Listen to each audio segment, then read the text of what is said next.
November 6, 1956. Inside the British Cabinet war rooms, beneath the streets of London, a telephone rings. On the line is the American Secretary of State. He delivers a message that will echo through history. Britain has 72 hours to withdraw from Egypt, or America will destroy the pound, not with bombs, not with soldiers, with accountants. The world believes Britain fell because it lost an empire. That's the story they teach in schools. But that's not what happened. Britain didn't lose an empire and then go broke. Britain went broke first. The empire was just the collateral that got repossessed. This is the story of how the greatest power on earth was foreclosed, and why America is about to sign the same bankruptcy papers. In the year 1900, Britain didn't just rule the world. It owned the ledger the world kept its accounts in. The British pound was not a currency. It was the currency. When a merchant in Buenos Aires sold beef to a buyer in Shanghai, they settled the transaction in pounds. When the Central Bank of France needed to store reserves, they stored pounds. When J.P. Morgan himself needed to borrow money, he borrowed it from London. This gave Britain a power that no military could match. They could print money and the world would accept it as real. They could run deficits year after year because everyone needed their currency more than Britain needed balanced books. But here's what the history books won't tell you. By 1900, Britain was already bleeding. The industrial engine that built the empire was sputtering. American factories were outproducing British factories 2-1. German steel was cheaper and stronger than British steel. Japanese textiles were flooding markets that Britain once monopolized, yet the pound remained king. Why? Because the world's financial plumbing was built in London. Changing the system would be expensive and complicated. So even as Britain's economic bones weakened, its currency stayed strong. This created the most dangerous illusion in economics, the belief that reputation can substitute for reality. Then came August 1914. The guns of World War I started firing, and Britain started writing checks its economy could never cash. Before the war, Britain was the world's largest creditor nation. It lent money to everyone. By 1918, Britain owed money to everyone. The war cost Britain over £9 billion. To put that in perspective, that was more than twice Britain's entire GDP. Britain had essentially mortgaged itself to fight Germany. And the mortgage holder was the United States. America emerged from World War I as the world's banker. Britain emerged as a debitor, dressed in the costume of a creditor. Now here's where the tragedy becomes a farce. Instead of accepting this new reality, Britain made a choice that would haunt it for decades. In 1925, Chancellor Winston Churchill returned Britain to the gold standard at the pre-war exchange rate. He wanted the pound to be worth what it was worth in 1914. Even though Britain itself was no longer worth what it was worth in 1914, it was vanity. It was denial. It was financial suicide. To maintain this artificially high pound, Britain had to keep interest rates painfully elevated. Credit became expensive. Exports became uncompetitive. Unemployment soared past 2 million. British coal couldn't compete with Polish coal. British ships sat idle while Norwegian ships carried the cargo. But British politicians kept spending like an empire. They maintained 300 military bases across 6 continents. They funded colonial administrations in Africa, Asia, and the Caribbean. They built battleships they couldn't afford to protect shipping lanes they were losing control of. The ledger was screaming. The balance sheet was hemorrhaging red ink. But Britain kept writing checks because admitting weakness was unthinkable. Sovereignty, they believed, was their birthright. They forgot that sovereignty is solvency, and they were running out of both. The cracks became canyons in September 1931. Speculators looked at Britain's books and saw the truth. The numbers didn't add up. The debt was unsustainable. The reserves were vanishing. So they attacked. They sold pounds by the millions. They demanded gold in exchange for paper. Britain's gold reserves drained like water from a broken dam. Within 3 weeks, Britain lost over 200 million pounds in gold. On September 21st, 1931, Britain abandoned the gold standard entirely. The pound lost 30% of its value overnight. It was a national humiliation. But here's the shocking part. Even after this collapse, the pound remained a major reserve currency. How? Through coercion. Britain forced its colonies to hold their reserves in pounds. India, Australia, South Africa, dozens of territories had no choice but to keep using British currency. Britain was holding its own empire hostage to prop up a failing financial system. The colonies generated the trade surpluses. London took the cash. It was an extraction racket disguised as monetary policy, and it worked for exactly as long as the empire could enforce it. Then came September 1939. Germany invaded Poland. Britain declared war, and the borrowing started again. This time the scale was apocalyptic. By 1945, Britain had borrowed over 14 billion pounds to fight World War II.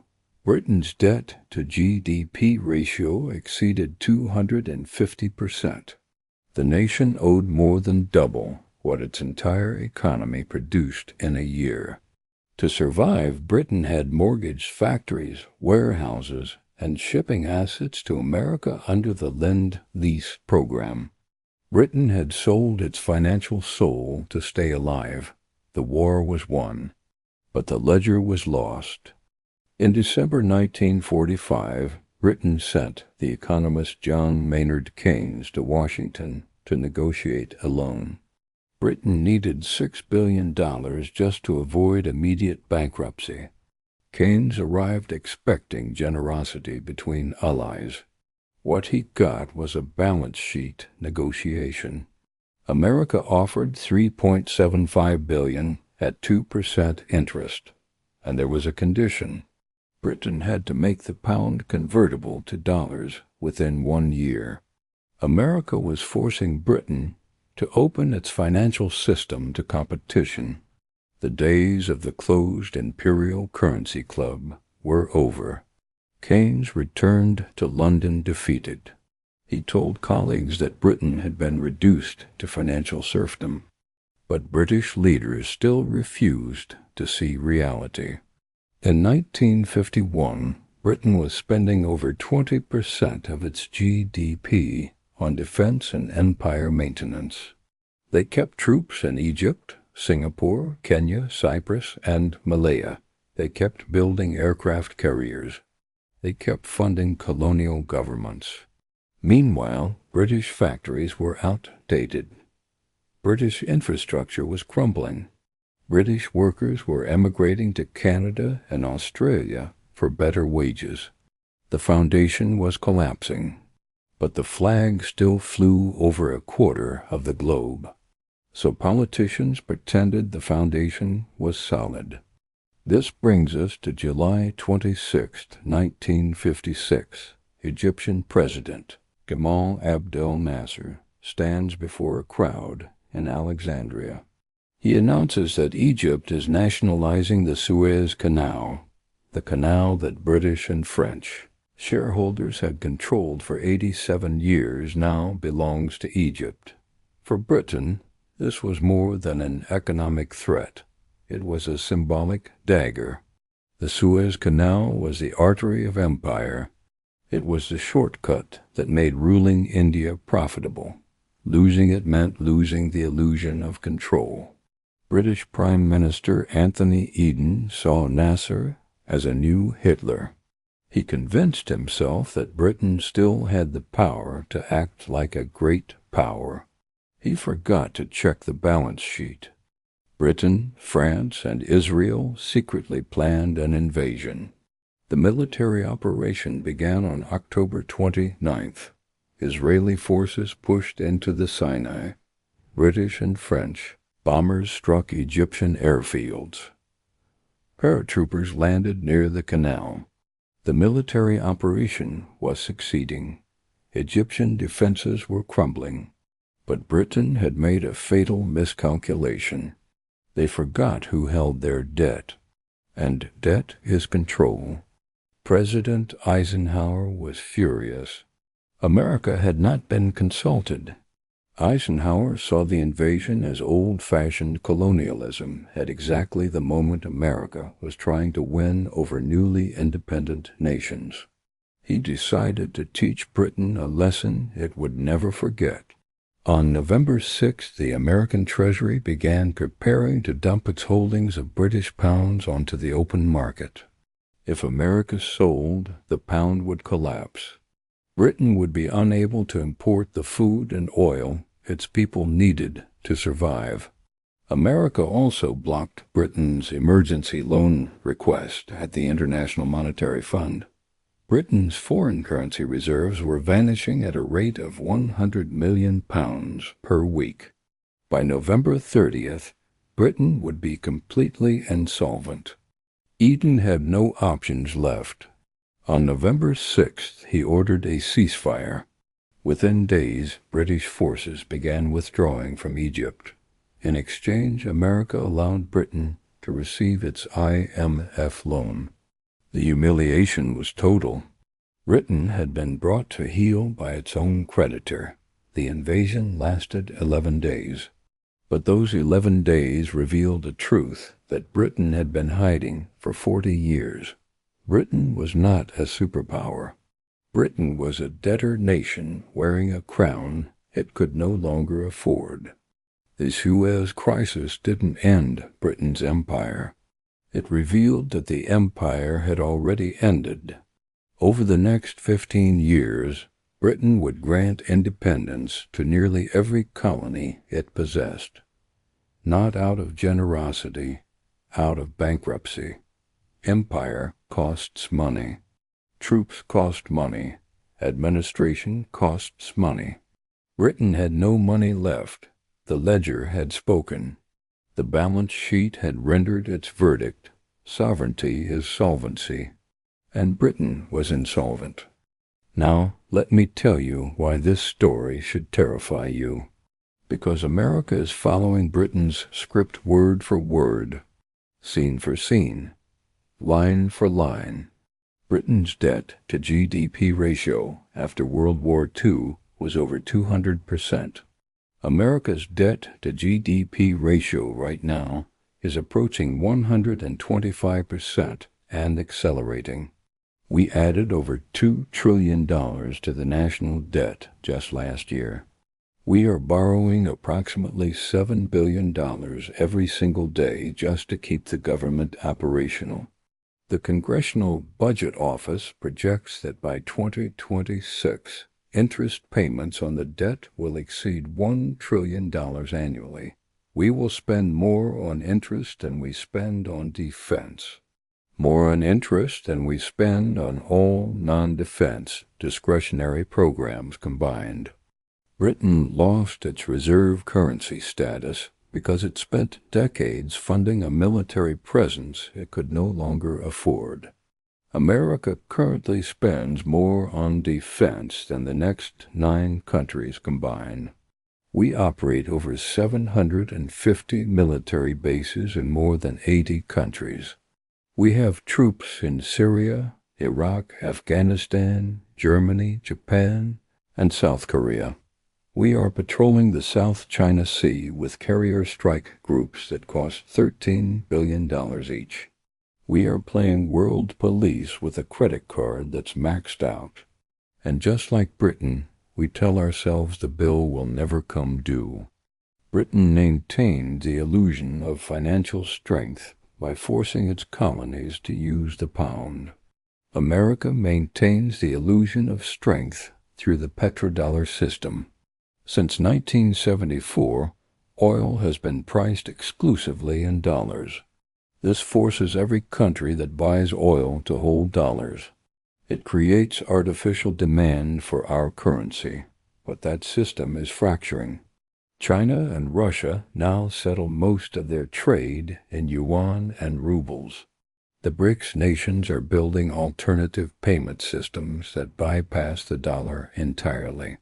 Saudi Arabia is considering accepting yuan for oil sales. Even the European Union has discussed creating a payment system independent of American control. Britain refused to accept that it was no longer the dominant economic power, even when the numbers screamed otherwise. America still acts as if it's 1995, as if we manufacture everything the world needs, as if there's no alternative to the dollar, as if our military can solve every geopolitical problem. That arrogance bankrupted Britain. It will bankrupt America too. But here's the part that keeps me awake at night. Britain's collapse happened gradually, then suddenly. For 30 years the warning signs accumulated, the debt grew, the industrial base eroded, the military overextended. But because the pound remained strong, because the map still showed red across continents, British leaders convinced themselves the good times would last forever. Then came one crisis, one phone call, one ultimatum, and in 11 days a century of dominance evaporated. America's Suez Moment is coming. It might be a failed military intervention that turns allies into adversaries.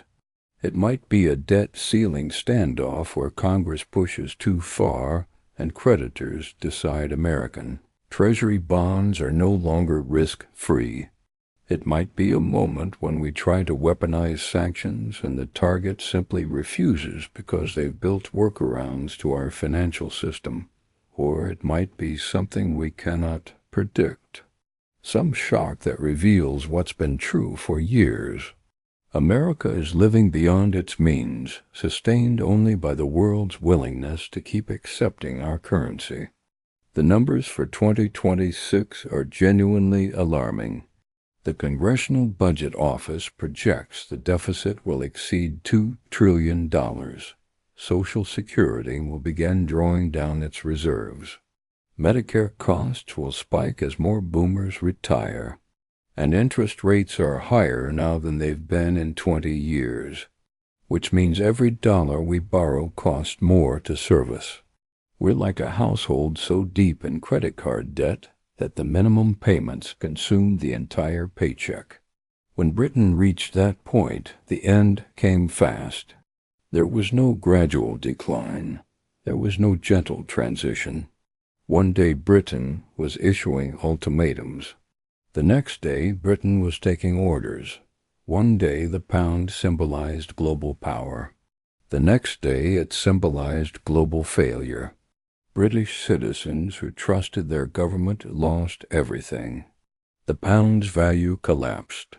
Import costs skyrocketed. Inflation devoured savings. The comfortable British middle-class lifestyle that 3 generations had enjoyed vanished within a decade. If the dollar loses its reserve currency status, every American will feel it. Everything we import, which is almost everything we consume, will become dramatically more expensive. Your iPhone will cost twice as much. Your gasoline will cost twice as much. Your groceries will cost twice as much.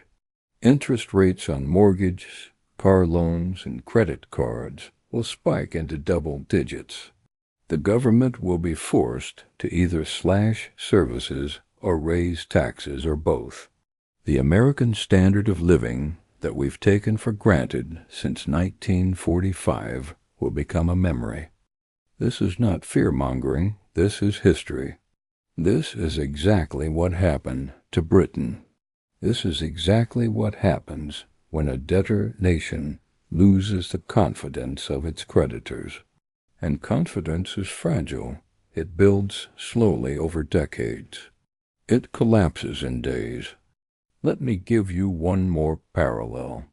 In the early 1950s, a few economists inside the British Treasury wrote internal memos. They warned that Britain's financial trajectory was mathematically unsustainable. They begged political leaders to cut military spending, to accept a diminished role in the world, to live within their means. Those warnings were ignored. Politicians didn't want bad news. The public didn't want to hear about decline. The newspapers called the economists defeatists and traitors. Everyone wanted to believe Britain was still great, still powerful, still special, so the spending continued. The borrowing continued. The denial continued. Until November 1956, when reality could no longer be postponed. America is at that exact moment right now. The warnings are everywhere. The Congressional Budget Office has been screaming about unsustainable debt for years. Economists across every political ideology agree the trajectory is impossible.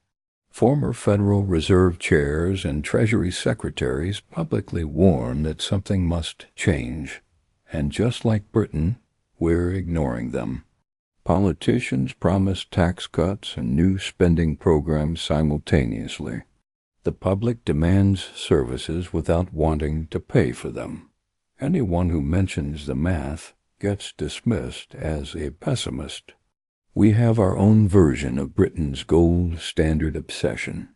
Britain destroyed its economy trying to maintain an exchange rate that no longer reflected reality. America is destroying its economy trying to maintain a lifestyle that no longer reflects reality. We consume more than we produce. We spend more than we earn. We borrow from the future to pay for the present. And we tell ourselves this can last forever, because we're America, because we won World War II, because we put men on the moon, because we invented the Internet. We believe the rules of economics don't apply to us.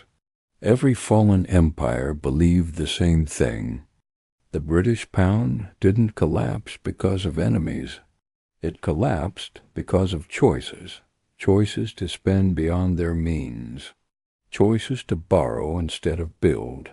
Choices to maintain pride instead of solvency. Choices to live in denial instead of reality. America is making those exact choices right now. Every budget, every appropriation, every debt ceiling increase. The clock is ticking. History doesn't repeat, but it rhymes. And right now, the rhyme between Britain then and America now is almost perfect.